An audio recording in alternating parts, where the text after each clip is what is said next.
Hello everyone, welcome to English Shorthand classes. Exercise 3. Get ready for the dictation. Start. Mr.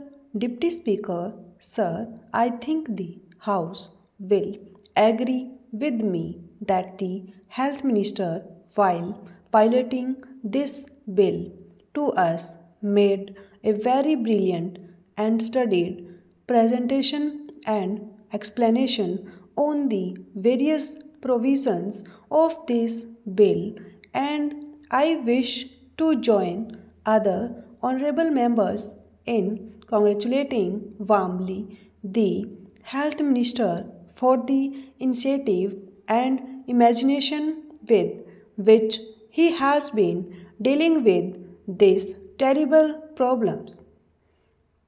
This is a good measure in the right direction because of the fact that several of the honorable members who have spoken before me have touched on the various aspects of the law. I would rather view this piece of legislation more from human and philosophical angles than from a purely legislative angle.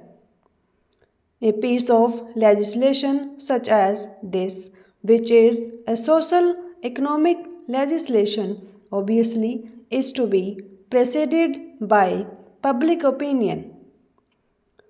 I understand that it is only the pressure of the public opinion which has compelled the government to proceed in the right direction, and they have rightly done, but it is the continuous pressure of public opinion which will make the government find out what are the effective ways and provisions in the legislation and what are the defective things which can be later on removed by further amendments.